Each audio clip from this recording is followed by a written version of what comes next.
Quem foi e como viveu Santo Inácio de Loyola? Vamos começar falando como vivia a Espanha no século XV. Foi uma época de grande instabilidade política e social, que acalmou após o casamento em 1469 de Fernando de Aragão e Isabel de Castela e Leão, quando os reinos de Castela, Leão e Aragão unificaram-se com essa união. Resultou aí a formação da monarquia espanhola, que no ano de 1492 expulsou o último reduto islâmico do sul da Península Ibérica. As explorações marítimas em busca de novas rotas abria novas oportunidades. Iñigo Lopes de Onay y Loyola nasceu em 31 de maio de 1491 no Castelo de Loyola, na localidade de Loyola e que hoje se chama Azpeitia, no País Basco, ao norte da Espanha. Filho de família cristã da nobreza rural, era o mais novo dos 13 irmãos. Sua mãe faleceu em seus primeiros anos de vida e seu pai faleceu quando tinha 16 anos. Em 1506, quando tinha aproximadamente 15 anos, colocou-se a serviço de um familiar, João Velázquez de Cuéllar, ministro do Tesouro Real. Iñigo viveu em Arévalo, na casa de seu protetor, de 1506 a 1517. Arévalo é um município da Espanha na província de Ávila, comunidade autônoma de Castela e Leão, distante 390 km de Azpeitia. Aos cuidados de seu protetor, aprimorou sua cultura e tornou-se exímio cavaleiro, mostrando inclinação para aventuras militares. Como conta em sua autobiografia, até os 26 anos de idade tinha sido um homem entregue às vaidades do mundo. Em 1517, Inácio passou a servir ao vice-rei de Navarra, participando de vários combates militares. Foi gravemente ferido na Batalha de Pamplona, no dia 20 de maio de 1521, ao tentar, sem sucesso, proteger Pamplona, capital de Navarra, dos invasores franceses. Inácio foi ferido por uma bala de canhão, que, além de partir sua perna direita, deixou lesões na esquerda. Passou meses inválido no castelo do seu pai. Durante o longo período de recuperação, como não havia livros de cavalarias, seus preferidos, Inácio dedica-se a ler a vida de Cristo, de Rodolfo da Saxônia, e de uma coletânea, Legenda Áurea, sobre a vida dos santos. Foi após o contato com os livros religiosos que ele percebeu, com atenção e paciência, que as ambições mundanas lhe causavam alegrias efêmeras, meros prazeres, ao passo que a entrega a Jesus Cristo lhe enchia o coração de alegria duradoura. Essa consolação foi, para Inácio, um sinal de Deus. A partir dessas leituras, tornou-se empolgado com a ideia de uma vida dedicada a Deus, seguindo os exemplos e os feitos heróicos de Francisco de Assis e outros líderes religiosos. Decidiu devotar a sua vida à conversão dos infiéis na Terra Santa. Saindo de Loyola, Inácio seguiu em peregrinação para o mosteiro de Montserrat, na província de Barcelona, na Catalunha. É um mosteiro beneditino que abriga a famosa imagem de Nossa Senhora de Montserrat, a padroeira da Catalunha. Ali confessou-se durante 3 dias. Em 24 de março de 1522, após uma noite de oração, pendurou seu equipamento militar perante a imagem da Virgem. Despiu-se de suas roupas vistosas e as doou ao mendigo e passou a vestir-se com um tecido de saco. Distante 24 quilômetros, dirigiu-se ao mosteiro de Manresa, onde apenas morou em um quarto do mosteiro como hóspede. Assumiu então um estilo de vida mendicante, impondo-se rigorosas penitências à imitação dos santos. Vivia de esmolas, privava-se de carne e vinho, frequentava a missa diária e rezava a liturgia das horas. Costumava visitar o hospital e levar comida para os doentes. Em Manresa, posteriormente, Inácio abrigou-se em uma cova. Vivendo como eremita e mendigo, passou pelas mais duras necessidades. Inácio teve diversas experiências espirituais e visões, e também passou por diversas provações internas, o desânimo, a aflição e um termo usado por São João da Cruz, a noite escura da alma, decorrentes do estado de espírito entre a incerteza e a dúvida quanto à fé. Passadas estas provações, teve o ânimo renovado diante de novas experiências espirituais. Mas seu objetivo era maior. Queria ter tranquilidade para fazer anotações em um caderno que mais tarde iriam se transformar no livro dos exercícios espirituais, onde reúne a sua espiritualidade e a entrega da alma a Deus. Iria adquirir uma grande influência na mudança dos métodos de evangelização da Igreja. Dizia: o moinho para onde todos os jesuítas são atirados, eles emergem com caracteres e talentos diversos, mas as marcas impressas permanecerão indeléveis. É considerado até hoje um de seus mais importantes legados. Queria ir para Jerusalém converter os infiéis. Conseguiu uma passagem gratuita e as provisões vieram através da esmola. De Barcelona partiu para Roma, para obter o passaporte pontifício. De lá, segue para Veneza, onde embarca o seu destino. Em Jerusalém, foi recebido pelos franciscanos. Na Terra Santa, visitou os lugares sagrados do cristianismo e decidiu permanecer vivendo ali. Entretanto, os franciscanos não lhe permitiram e ele embarcou de volta a Veneza, onde chegou em janeiro de 1524. Está com 33 anos. Já pensou em entrar numa cartucha, que é uma ordem religiosa de grande austeridade, fundada por São Bruno em 1066, pois agora sente-se chamado a uma vida apostólica. Inácio desejava dizer a todos os homens do mundo que Deus é bom e que não há coisa mais linda nessa vida do que a amizade com Ele. Mas a maioria das pessoas, mesmo religiosas, não se interessavam por conversas espirituais, e não faltou quem suspeitasse que o peregrino fosse um herege, pois onde se viu um leigo, sem estudos de teologia, falar tanto de Deus? O peregrino compreende agora que, para ajudar os outros na vida espiritual, precisa estudar. Por isso, decide parar em Barcelona e frequentar as aulas de gramática latina. Em 2 anos, aquele estudante maltrapilho, atrasado nos estudos, mas teimoso, consegue concluir o que equivale ao nosso curso supletivo.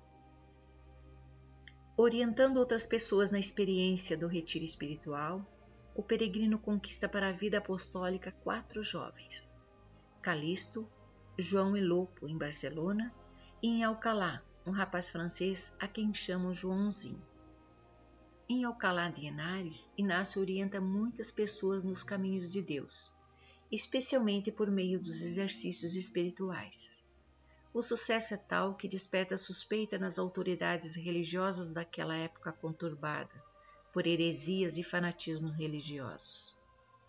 Por 3 vezes, o suspeito é chamado a depor no tribunal da Inquisição.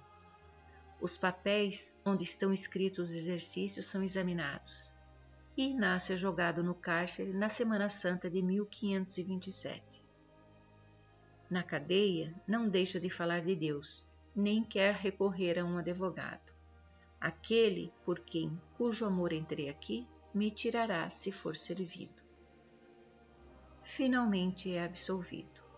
De Alcalá, Inácio e seus 4 companheiros encaminham-se para Salamanca, onde funcionava a mais famosa universidade da Espanha. Sempre falando de Deus e das coisas espirituais, novamente levantam suspeitas e acabam mais uma vez na cadeia. Os juízes não encontram nada condenável na sua vida e doutrina, mas proíbem que Inácio explique a doutrina cristã enquanto não estudar teologia. Inácio e seus companheiros foram libertados, mas proibidos de pregar até concluir 4 anos de estudos. Diante disso, em 1528, Inácio carrega alguns livros num jumento e decide seguir sozinho para estudar em Paris. Não sabendo a língua francesa, falará menos de assuntos espirituais e poderá dedicar-se mais ao estudo. Em Paris, com 37 anos, estuda novamente o latim, porque os estudos feitos na Espanha não eram suficientes para passar no vestibular daquela universidade. Aprendeu então a importância do estudo bem feito, que exige um homem inteiro. Os jesuítas nunca esquecerão essa lição. Até hoje, a Companhia de Jesus exige de seus membros estudos sérios e demorados, antes de considerá-los formados. Em 1528, entrou para a Universidade de Paris, no Colégio de Santa Bárbara, sob a orientação de Diogo de Gouveia, onde ficou 7 anos e estendeu sua educação literária e teológica. Em 1533, Inácio obtinha licença docente. Em 1534, tornou-se mestre em artes e tinha 6 seguidores: Pedro Fabro, o único sacerdote do grupo, Francisco Xavier, Alfonso Salmeron, Diego Lainez e Nicolau Bobedilla, espanhóis, e Simão Rodrigues, português. No dia 15 de agosto de 1534, reunidos na capela de Saint-Denis, na igreja de Santa Maria, em Montmartre, fizeram o primeiro juramento de compromisso, inaugurando a Companhia de Jesus. Um ano depois, os votos foram renovados por eles e mais 3 outros companheiros: Cláudio Jaio, João Coduri, Pascácio Broetti. Em 1537, eles viajaram até a Itália para procurar a aprovação papal à sua viagem à Terra Santa. O Papa Paulo III concedeu-lhes a aprovação e permitiu que fossem ordenados padres. E em 24 de junho foram ordenados em Veneza pelo bispo de Arbi. Impossibilitados de viajarem a Jerusalém, pregavam em lugares na Itália. Mas Inácio, na companhia de Fabro e Lainez, viajou até Roma em outubro de 1538 para colocar-se à disposição do Papa. No caminho, Inácio detém-se em oração em uma capela próxima a Roma. Neste local, relata ter feito uma experiência profunda que marcou decisivamente o futuro do grupo, viver em Roma. Os companheiros estabeleceram-se então em Roma, onde pregavam em igrejas e praças e pediam esmolas nas ruas. Novas suspeitas foram levantadas sobre o grupo. Acusavam Inácio de fugitivo da Inquisição espanhola. O peregrino dirigiu-se então ao Papa, solicitando que se abrisse um novo processo. Novamente sua obra foi examinada e nada foi encontrado que o condenasse. Por meio da bula Regimini Militantes Ecclesiae, a Companhia de Jesus foi aprovada oficialmente pelo Papa Paulo III em 27 de setembro de 1540. No ano seguinte, Inácio foi eleito primeiro superior-geral da Ordem. Ainda nesse ano, em 1541, o Papa concedeu à Companhia de Jesus a igrejinha de Santa Maria della Strada, capela ao lado do seu palácio, no local onde está hoje construída a Igreja de Jesus, a primeira igreja jesuíta. Por falta de meios, a igreja não foi construída durante a vida de Inácio. A construção só começou em 1568. A severa formação de seus membros, a centralização e a disciplina da ordem, o sucesso de seus métodos de ensino, ampliaram rapidamente seus seguidores, afastaram muitos cristãos das ideias protestantes.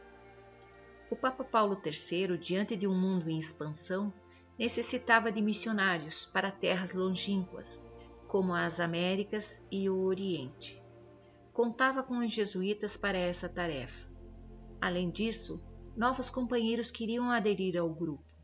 Diante disso, verificou-se a necessidade de organizar a nova ordem, por meio de uma regra de vida. Apresentada ao Papa, veio a aprovação verbal em 3 de setembro de 1539. Inácio dedicou-se à função preparando e enviando os jesuítas ao mundo todo, servindo a Igreja e escrevendo as constituições da Companhia de Jesus. A Congregação de Cardeais deu parecer positivo à Constituição apresentada. Em 27 de setembro de 1540, o Papa Paulo III confirmou a ordem, que integra a fórmula do Instituto, onde está contida a parte mais substancial das regras da nova ordem.